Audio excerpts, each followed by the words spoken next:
오늘 우리에게 주신 하나님의 말씀은 다니엘서 6장 10절 말씀입니다. 구약 성경 다니엘서 6장 10절의 말씀입니다. 딱 한 절이어서 저희 다 같이 읽도록 하겠습니다. 다니엘이 이 조서에 왕의 도장이 찍힌 것을 알고도 자기 집에 돌아가서는 윗방에 올라가 예루살렘으로 향한 창문을 열고 전에 하던 대로 하루 3번씩 무릎을 꿇고 기도하며 그의 하나님께 감사하였더라. 아멘. 세상을 이기는 힘이라는 내용으로 우리 청년들과 함께 하나님의 말씀을 같이 나누도록 하겠습니다. 우리 청년들이 해보았던 알바 중에서, 파트타임 잡 중에서 제일 힘들었던 거, 제일 어려웠던 것들은 어떤 것이 있었을까요? 한번 생각해 볼까요? 저는 딱 떠올렸던 게 짧은 시간 하고 그만둔 거지만 건설 노동자, 다른 말로 해서 노가다 뭐 이렇게 얘기를 하죠. 똑같다라는 일본말에서 나온 말인데 본래 이 말은 행동과 성질이 거친 사람을 뜻한 건데 이게 나중에 노가다란 말로 바뀌어서 이것저것 가리지도 않고 닥치는 대로 하는 노동, 이런 뜻으로 사람들이 사용했습니다. 건설 노동자가 사실 맞는 말이죠. 정말 무거웠습니다. 드는 것도 무거웠고 자르는 것도 쉽지 않았고 이 관계도 쉽지 않고, 그래서 참 어려웠던 그러한 기억들이 있습니다.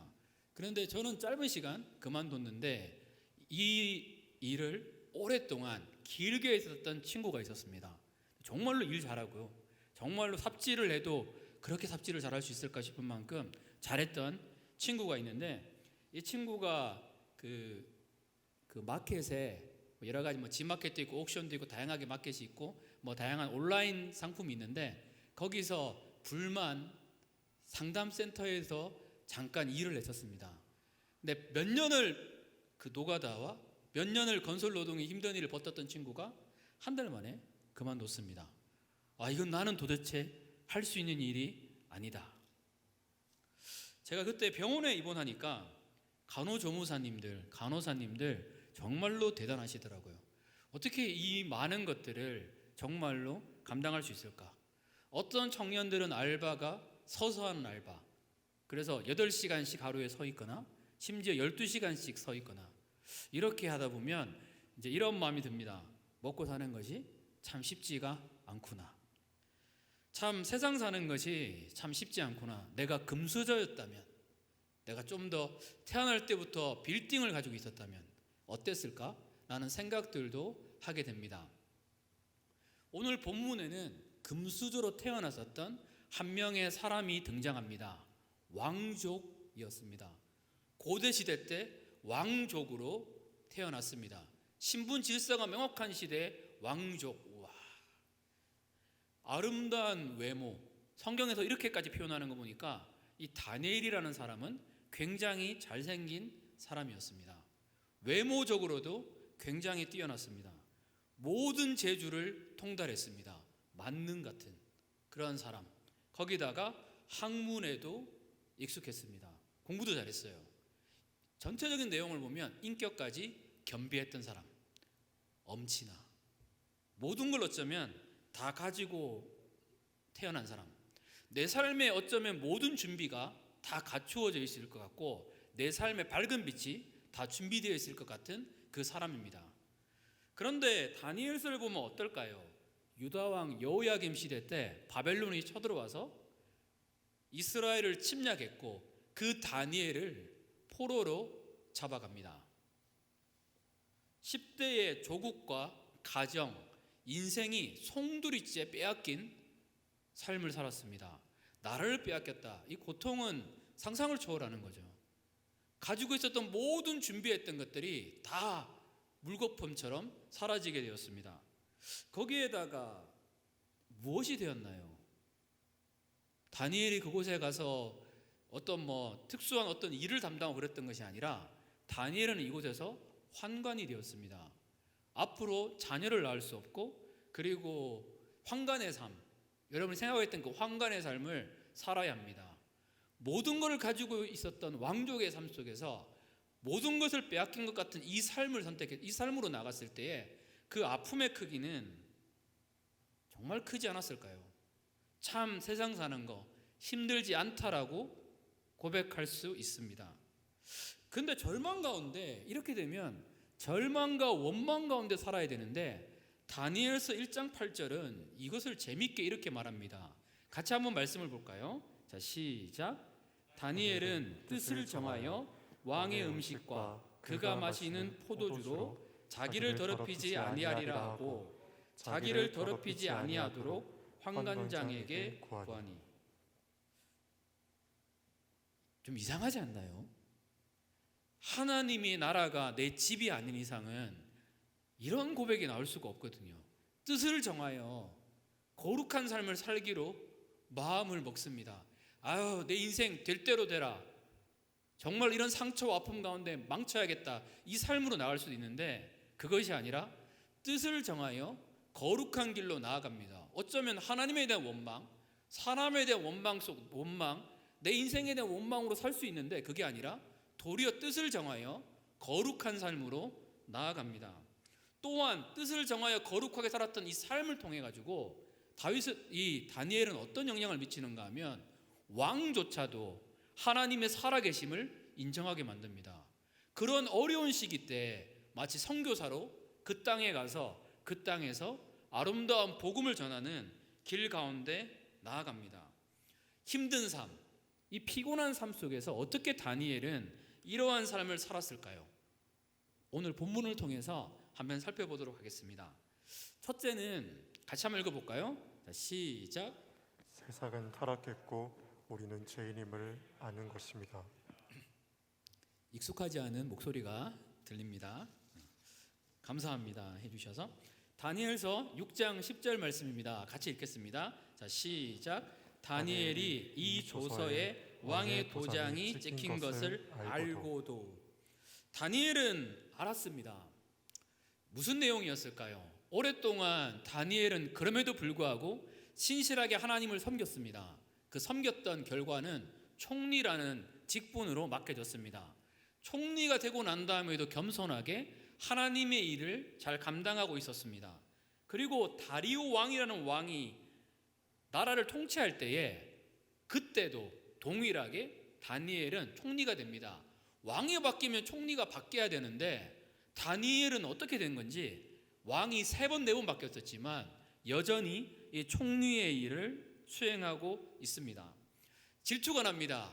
이렇게 장수하는 사람. 그래서 신하들이 다니엘을 공격합니다. 얼마나 마음에 안 들었을까요? 이방 사람, 우리 사람도 아닌데 이게 뭘까? 다니엘서 6장 4절 말씀입니다.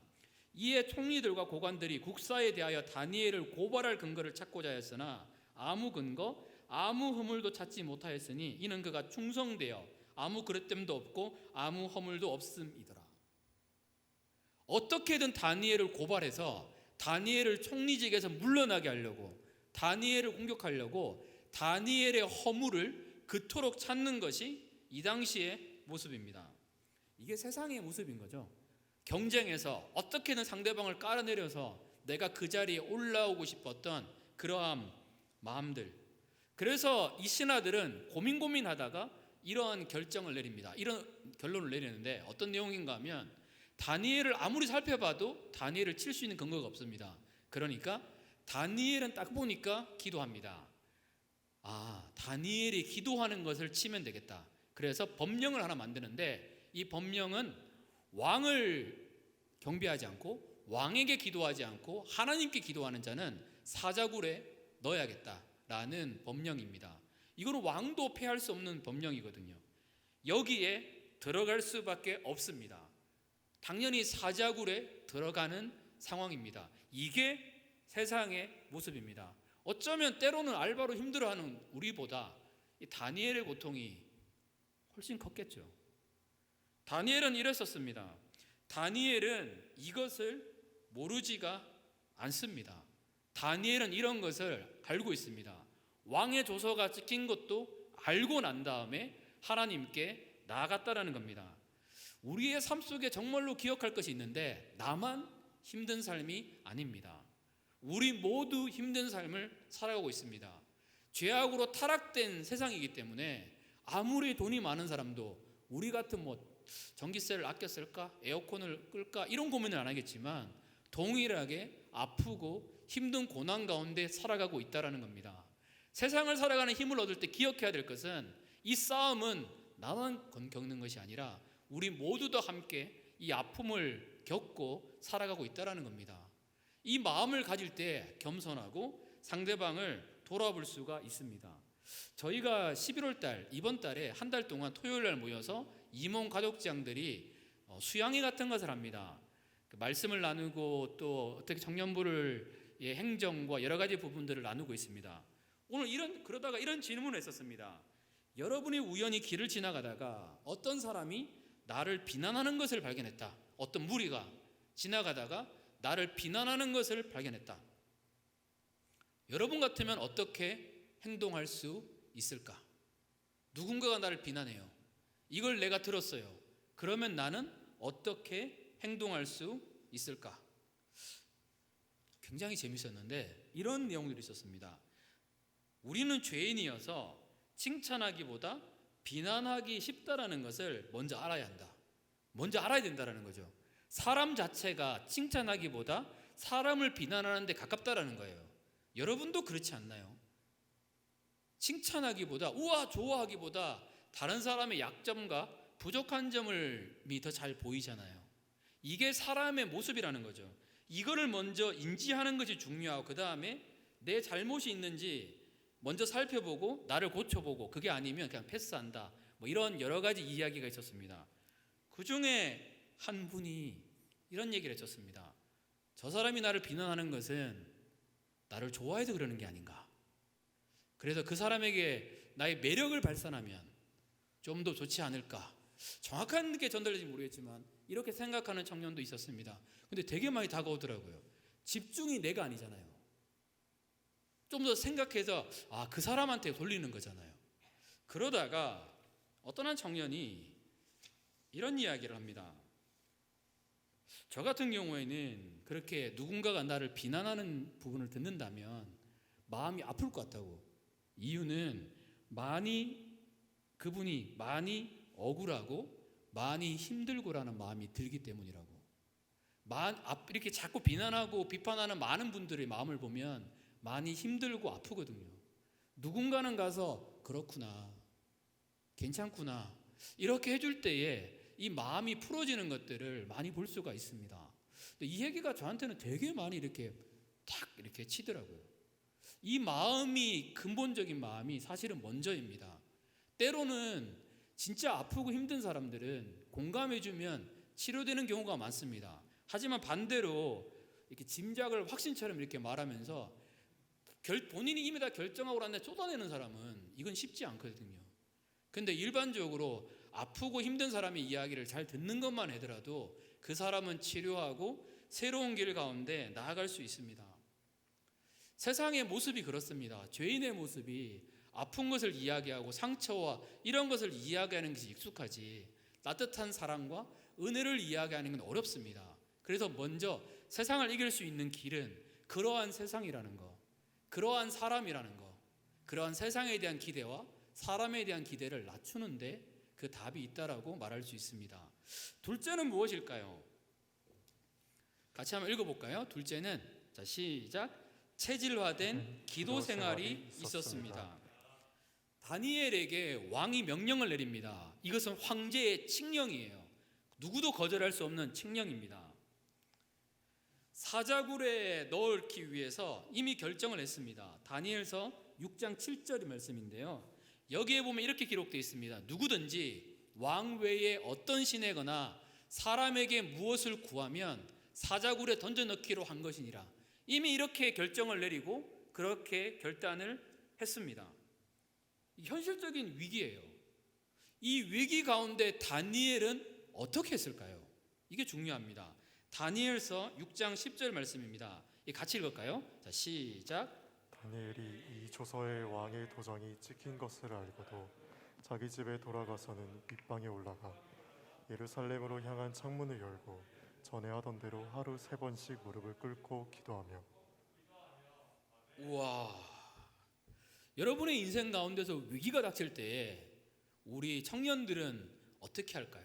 음악을 듣는다, 누군가 나눈다 해도 잘 해결이 되지가 않습니다. 다니엘은 무엇을 할까요? 윗방에 올라가 예루살렘을 향한 창문을 열었습니다. 여기서 예루살렘을 향한 창문을 열었다라는 말은 고대 사회에서 이렇게 쓰여집니다. 하나님을 향하여 창문을 열었다. 다시 하나님을 향하여 창문을 열고 전에 하던 습관대로 하루에 3번씩 하나님께 나가서 기도했다라는 겁니다. 와, 저는 여기 이 말씀에 굉장히 깊게 다가오더라고요.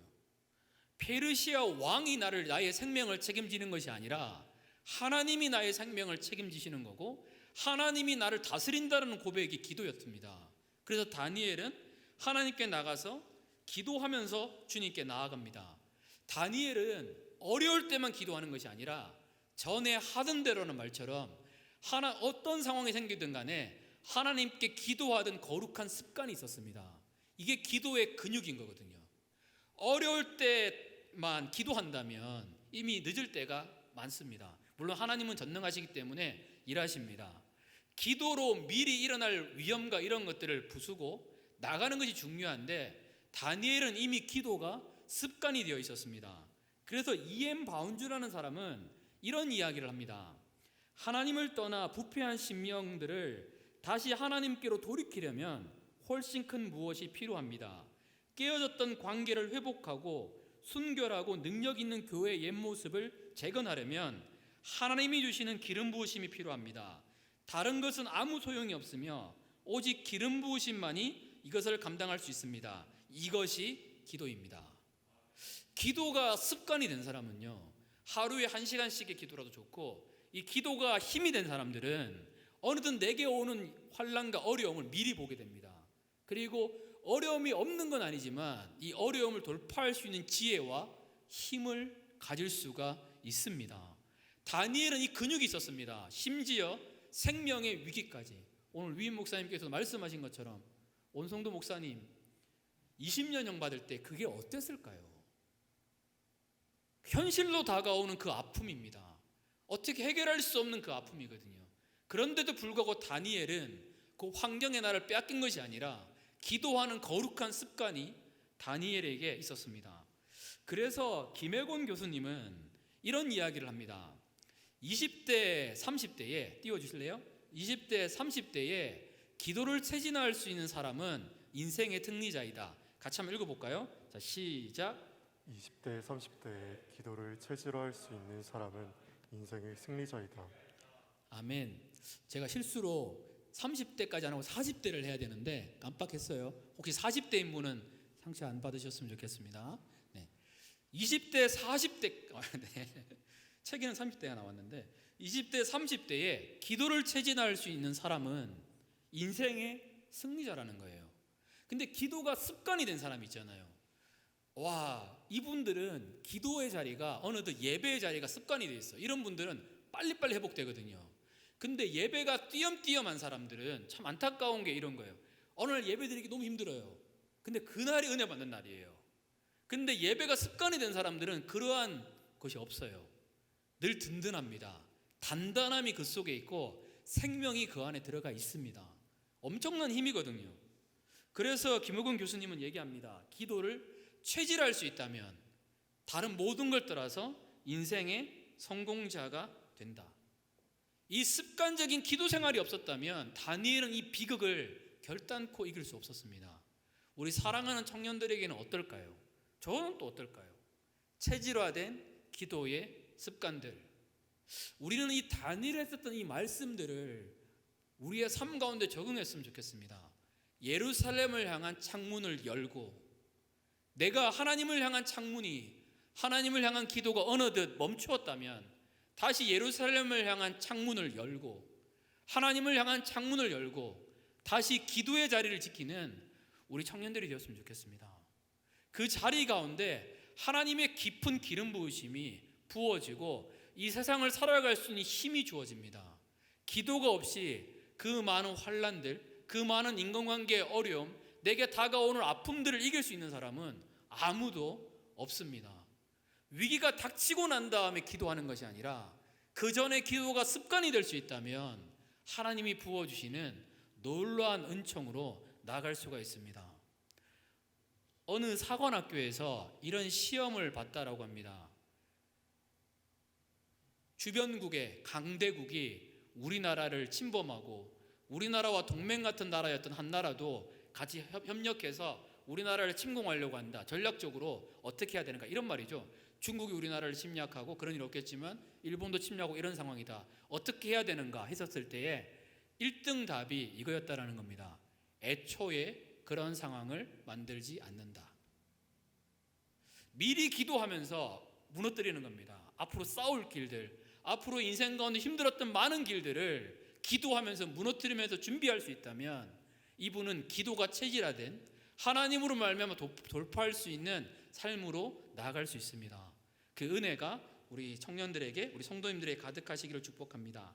이 기도는 나중에 민족과 다니엘의 습관적인 기도는 민족을 위해서, 나라를 위해서, 심지어 세계를 위한 기도까지 이어집니다. 그래서 다니엘은 기도를 통해서 온 우주를, 온 세계를 움직이는 삶까지 나아갑니다. 마지막 셋째는 무엇일까요? 하나님께 감사했다라는 겁니다. 10절 말씀은 이렇게 기록되어 있습니다. 그의 하나님께 감사하였더라. 이상해요. 이해가 안 돼요. 묵상하면서도 이해가 안 돼요. 내가 지금, 여러분 이게 성경에서 여러분은 봐서 그렇지 현실로 생각해 보세요. 이걸 거절하는 순간 나는 사자굴에 들어가요. 이걸 거절하는 순간 내 생명이 빼앗겨요. 그 영화 같은 데 보면 총 맞고 난 다음에 이런 얘기 하거든요. 내 죽음을 내 자녀에게, 아니 내가 아내를 사랑한다라고 전해다오, 뭐 이렇게 얘기하고, 뭐 내 자녀에게 아빠가 사랑했다고 전해, 이렇게 얘기하는데 저는 이게 의구심이 들어요. 총 맞고 이런 고백이 나올 수 있을까? 제가 예전에 훈련 받다가 다리를 정말 크게 다친 적이 있었는데 아 소리밖에 안 나오더라고요. 진정해, 무슨 진정이 돼요? 진정 안 돼요. 아 소리, 의성어밖에 안 나오는 것 같아요. 아프거든요. 실제로 경험한 건 다릅니다. 그런데 실제로 나는 사자굴에 들어가야 될 상황인데 어떻게 다니엘은 감사했던 걸까? 이것도 습관이에요. 이미 감사의 근육이 다니엘에게 만들어졌습니다. 왜냐하면 어릴 때부터 다니엘은 어떤 마음이 있는가 하면 나는 여기에 속한 사람이 아니에요. 또한 이 이방 땅에서도 하나님이 통치하실 거라는 믿음이 다니엘에게 있었습니다. 지금 내가 있는 이 직장에서도 하나님이 다스릴 거라는 믿음이 있었고, 지금 있는 내 가정에서도 하나님이 반드시 통치하실 거라는 믿음이 다니엘에게 있었습니다. 하나님을 바라보니까 다니엘의 삶 속에 감사가 있습니다. 그래서 이상하게 감사는 환경에 있지 않고 감사는 우리의 생각의 변화에 있다는 겁니다. 감사라는 단어의 어원은 think에서 thank you가 나왔다고 이야기합니다. 생각이 바뀌어지면 우리는 감사할 수 있습니다. 범죄 심리학자인 소포 박사라는 사람이 감옥에 있는 죄수와 수도원에 사는 수도사를 비교를 했습니다. 도대체 이 두 사람에게는 어떤 차이가 있는 것일까? 죄수와 수도사의 공통점은 갇혀 있다는 것과 먹는 음식이 비슷하는 것이다. 그런데 이 둘 사이에 극명하게 대비되는 차이점이 있다. 형무소에 있는 사람은 하루 종일 불평과 욕만 하는 반면 수도원에 있는 사람은 하루 종일 감사하며 기도한다. 이게 다르다라는 거예요. 똑같은 환경인데 차이는 뭘까요? 감사와 기도가 있었다는 겁니다. 우리는 이 세상에 상관없이 하나님께 가장 큰 축복을 받은 사람입니다.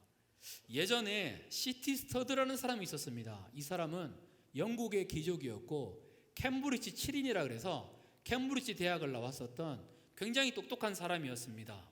그 당시 크리켓 선수였었고, 지금으로 말하면 그 유명세를 누구로 얘기할 수 있을까요? 손흥민? 능가하는 그 사람이 이 C.T. 스터드라는 사람이었습니다.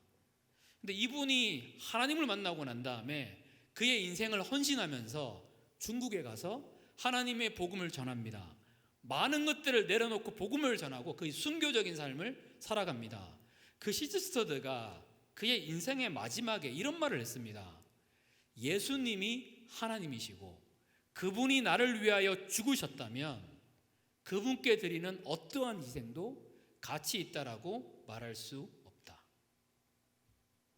예수 그리스도가 나를 위해 십자가에 죽으신 것, 그분이 나를 위하여 영원한 생명을 주신 것, 이것만 있어도 우리는 감사의 길을 걸을 수 있다라는 겁니다. 예루살렘을 향하여 창문을 열고 기도했던 다니엘처럼 우리의 삶도 하나님을 향하여 창문을 열고 기도하며 감사가 습관이 되는 우리 청년들, 우리 성도님 되시기를 축복합니다. 우리 같이 기도했으면 좋겠습니다. 우리 이 시간에 같이 기도할 때 이런 기도했으면 좋겠습니다. 헬스도 마찬가지로 근육을 만들어 갑니다. 체력을 만들어 갑니다. 기도의 근육도, 감사의 근육도 마찬가지입니다. 주변의 환경에 따라서 변화되는 것이 아니라 하나님께 나아가서 예배의 근육이 만들어지고 감사의 근육이 만들어지고 기도의 근육이 만들어진다면 우리도 이 험난한 세상을 이길 수 있는 힘을 갖게 됩니다. 우리 시간 기도할 때 하나님 내게 이 힘을 부어주십시오.